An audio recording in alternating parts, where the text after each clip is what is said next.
Let's get right into it. Number 10. The cave that one explorer got sealed forever. Imagine being so deep in a cave that you can't move forward or backward. You're stuck upside down in complete darkness, and the space around you is barely bigger than your body. That's exactly what happened to John Jones in Nutty Putty Cave. This cave in Utah was a popular spot for explorers. Thousands of people had explored it safely before John, but one wrong turn changed everything. John was an experienced caver, but he made a crucial mistake. He thought he found a familiar passage called the birth canal, but it was an unmapped tunnel that got tighter and tighter. He was wedged in a space barely bigger than a dishwasher, stuck upside down, at a 70-degree angle. It's like being stuck in a chimney, but the chimney keeps getting smaller. For 28 hours, rescuers tried everything to get him out. They set up a complex pulley system. They got so close to freeing him at one point, but then their equipment failed, and John slipped even deeper into the crevice. The rescue team could talk to John the whole time. They could even touch his feet, but they couldn't get him out. After John passed away, they couldn't even retrieve his body because it was too dangerous, so they sealed the entire cave with concrete, turned it into a tomb. Now, Nutty Putty Cave sits there, permanently closed. A memorial plaque marks the spot.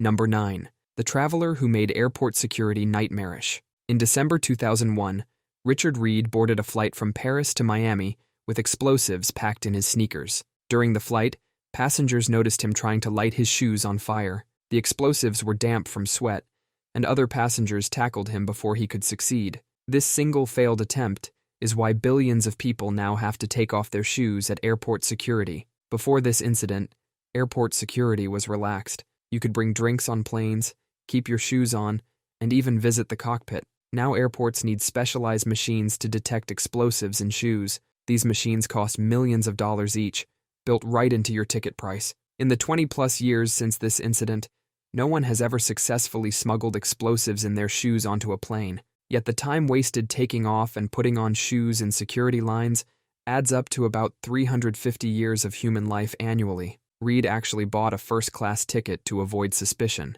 but he looked so suspicious that the airline made him go through extra screening. They found nothing wrong with his shoes because the technology to detect the explosives didn't exist yet. Reed is now serving a life sentence in a supermax prison in Colorado. Number 8. The man who broke The Price is Right.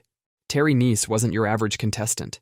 He was a weatherman and a casino surveillance expert who was really good at spotting patterns. For 4 months straight, Terry and his wife watched every single episode of The Price is Right. They wrote down every prize and every price, and they noticed something interesting. The prices barely changed. The show was using the same items over and over at the same exact prices. Then came the big day. Terry got on the show and made it all the way to the final showcase. The prizes included a karaoke machine, a pool table, and a camper. Without missing a beat, Terry bid $23,743. Drew Carey read out the actual price, $23,743. The studio went dead silent. It was the first perfect bid in the show's history. Drew Carey was so convinced something was wrong, he refused to celebrate. He just stood there, looking like someone had just told him his car got towed. The producers stopped tape and investigated for hours, but Terry hadn't cheated. He had just studied really hard. The show had gotten lazy with their prizes and prices. After this incident, The Price is Right changed everything. They started rotating prizes more frequently. They began changing prices randomly. They even started sourcing items from different vendors. Number 7. The person who broke satisfaction guaranteed. LL Bean used to have the most generous return policy in retail history. You could return anything, anytime, for any reason. Bought a backpack in 1985? You could return it in 2018. Dog ate your boots? They would take them back. Found an LL Bean jacket at a yard sale? They'd accept that too.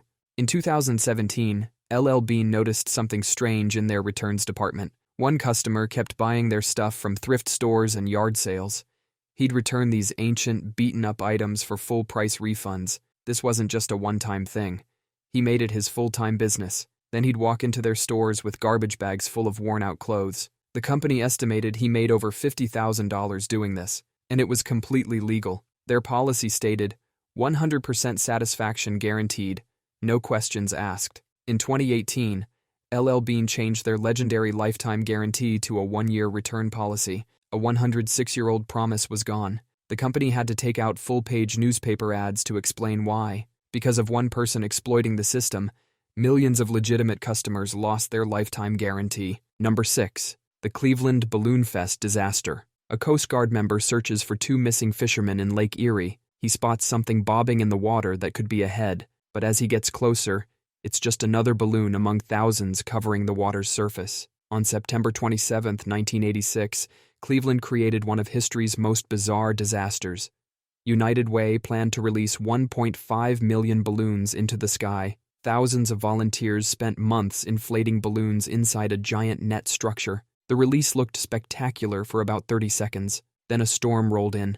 When those millions of balloons hit the cold air and rain, they didn't float away. They came crashing back down all over Cleveland. Drivers couldn't see through the storm of balloons. The airport shut down because pilots couldn't distinguish between balloons and birds. The Coast Guard couldn't find the 2 missing fishermen because the lake was a blanket of balloons. Both men were found dead. Their wives sued United Way. A championship horse injured itself in panic from balloons landing in its pasture. It had to be put down. The owner sued too. The balloons kept appearing for months.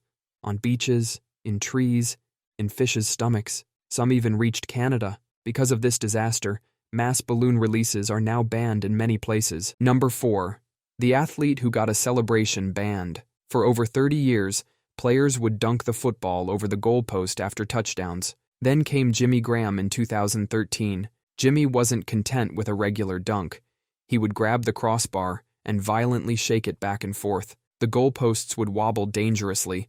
Stadium staff would have to run out and straighten them. Games would be delayed while they made sure the posts weren't about to collapse. Things finally went too far when he bent a goalpost so badly that a game had to be stopped for 20 minutes while crews fixed it. The NFL had seen enough. In 2014, they banned dunking over the crossbar completely. 3 decades of one of football's most iconic celebrations gone because one guy had to take it too far. Number 3. The treasure hunter who got metal detecting banned. In Richland, Washington, one overeager treasure hunter managed to get metal detecting banned for everyone. This guy wasn't just doing casual sweeping looking for lost wedding rings or spare change. He was performing unauthorized archaeology. He dug massive holes everywhere, under trees, and near historical markers. Things finally went too far when he discovered what he thought was a Native American burial ground. Instead of calling actual archaeologists, he decided to dig it up himself. By the time park rangers caught him, he'd already mangled several historically significant artifacts beyond recognition. The city council's response was absolute. No more metal detecting anywhere in the city's parks. Legitimate metal detector enthusiasts who'd been responsibly hunting for years lost their hobby. Nowadays, if you want to metal detect in many of Washington state's public parks, you need more permits than a nuclear power plant. Number 2. The person whose pet got an animal banned from a country. In 1992, Hurricane Andrew destroyed a python breeding facility in Florida. Dozens of Burmese pythons escaped into the wild. The facility's owner had been keeping way more pythons than they were supposed to, and they hadn't secured their cages properly for the hurricane. Today, there are somewhere between 100,000 and 300,000 pythons slithering around the Everglades. These snakes can grow up to 20 feet long and weigh 200 pounds. They're eating everything: rabbits, raccoons, deer, and even alligators. The problem got so bad that Florida banned Burmese pythons as pets in 2021.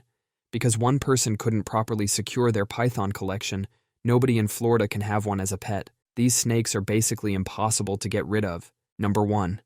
Lester Hayes and the Stickum rule. Imagine being so good at catching footballs that they had to change the rules of the entire sport because of you. That's exactly what happened with Lester Hayes, the guy who loved Stickum so much he practically bathed in it. Stickum was this super sticky adhesive that players would use to get a better grip on the ball, but Hayes took it to a whole new level. This guy would slather so much Stickum on himself that he looked like he'd been dipped in maple syrup. Other players started calling him the human flypaper because anything that touched him would stick. During games, the football would come out looking like it had been rolled in glue. Hayes kept a fresh jar of Stickum right on the sidelines and would reapply it between plays like it was sunscreen at the beach. In 1980, he intercepted 13 passes and was named NFL Defensive Player of the Year. He ruined so many uniforms with Stickum that the team had to give him a new jersey at halftime of every game. The NFL finally banned Stickum completely in 1981. They called it the Lester Hayes rule because everyone knew exactly who was responsible.